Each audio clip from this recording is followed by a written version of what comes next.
Siapakah cinta pertamanya teman-teman atau bapak ibu yang mungkin mendengarkan?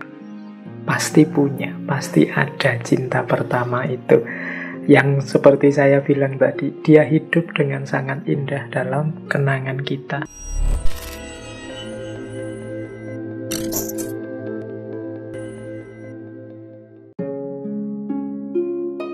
Setiap orang muda pasti teringat cinta pertamanya dan mencoba menangkap kembali hari-hari yang asing itu, yang kenangannya mengubah perasaan di relung hatinya dan membuatnya begitu bahagia di balik segala kepahitan misterinya yang tiba-tiba muncul baginya di hari-hari musim semi kehidupannya dan mengubah kesendiriannya menjadi saat-saat bahagia serta memenuhi keheningan malam-malamnya dengan irama musik. Jadi tidak ada orang yang tidak mengalami cinta pertama di masa mudanya. Nah, ini saya tidak perlu menjelaskan. Ayo teman-teman direnungi sendiri, ayo perjalanan hidupnya selama ini. Siapakah cinta pertamanya teman-teman atau bapak ibu yang mungkin mendengarkan?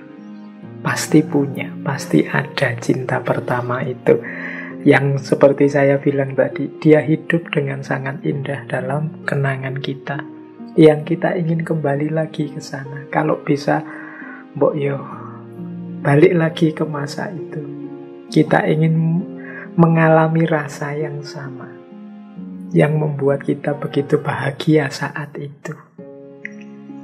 Ya, jadi ini menurut saya wawasan pertama, karena ini ada di bagian-bagian awalnya novel yang diceritakan oleh Gibran. Di novel ini kan juga pengalaman cinta pertamanya. Boleh kalau teman-teman tertarik, ayo tulislah pengalaman cinta pertamamu masing-masing. Sebagian besar mungkin set ending karena tidak nyambung, tidak seperti yang diharapkan. Tapi mungkin juga ada yang begitu cinta pertama langsung klik, langsung nyambung sampai nikah, sampai sekarang, ya alhamdulillah. Tapi yang tidak nyambung, yang cinta pertamanya tidak sukses, ya tidak apa-apa, alhamdulillah juga punya banyak pengalaman. Punya banyak pengalaman kan banyak pengetahuan. Semakin banyak pengalaman semakin dewasa. Tapi pelajaran berharga dari cinta pertama menunjukkan bahwa cinta itu memang indah, bahwa cinta itu memang fitrah. Jadi cirinya manusia.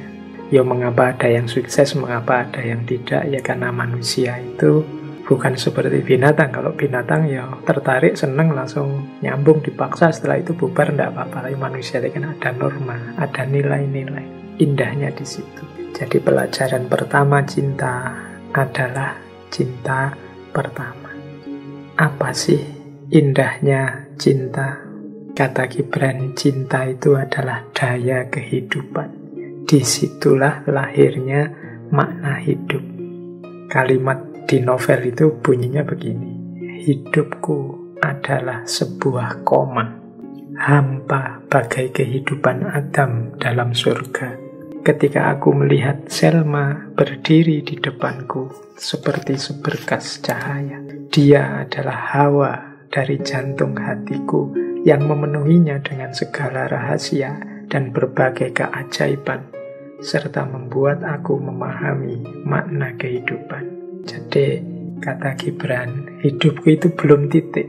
Hidupku itu masih koma sebelum ketemu Selma. Sebagaimana Adam yang tidak lengkap hidupnya sebelum ketemu Hawa. Kehadiran Hawa lah yang menyalakan hidup Adam, yang membuat Adam bergairah, bersemangat, punya daya menjalani kehidupan dengan gembira.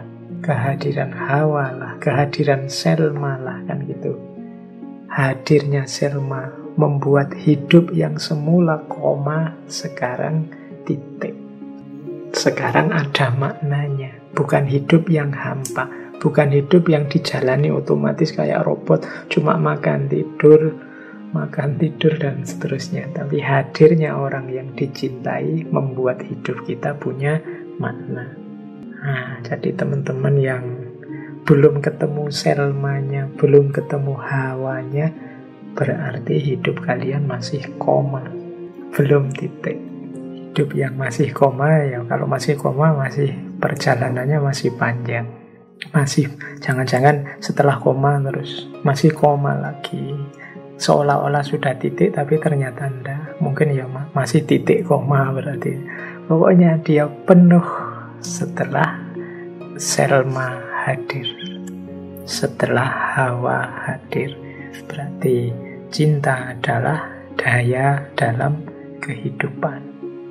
Makanya kalau ada orang bilang, alah cinta-cintaan terus, hidup ini yo yang penting punya uang, yang penting punya jabatan, yang penting status, yang penting macam-macam. Iya mungkin ya, tapi itu semua masih koma. Titiknya, titik itu berarti puasnya dahaga hati, bahagianya jiwa kita itu kalau sudah bertemu dengan pasangannya. Yo, untuk kesempurnaan relasi dengan pasangan memang kadang butuh uang, kadang butuh status, kadang butuh jabatan, mungkin juga butuh pendidikan yang tinggi, gelar dan lain sebagainya. Tapi yang lain tadi sifatnya hanya koma-koma. Titiknya adalah pasangannya. Adam itu sudah di surga. Nabi Adam itu kan di surga, apa saja ada. Apa yang dia inginkan ada. Tapi Nabi Adam masih meminta Hawa kepada Allah. Karena memang hadirnya Hawa memunculkan daya hidup. Hidup yang tidak sekedar rutinitas yang hampa. Hidup yang tidak koma, tapi hidup yang sudah titik. Jadi mari kita membuat hidup kita ini titik. Apalagi yang seperti saya bilang tadi, kalau hari ini berseliweran di sekeliling kita hanya kebencian demi kebencian, hanya perselisihan demi perselisihan, ya kita lebih jauh lagi, mungkin koma saja belum. Koma itu kan berhenti sejenak, tapi belum tuntas, belum titik. Tapi dalam kebencian, dalam perselisihan, dalam macam-macam masalah yang ruwet di sekeliling kita itu berarti koma saja belum kita. Masih sangat banyak yang perlu kita perbaiki ternyata dalam hidup. Jadi ternyata memang kita perlu lebih banyak belajar lagi untuk mengelola hidup ini.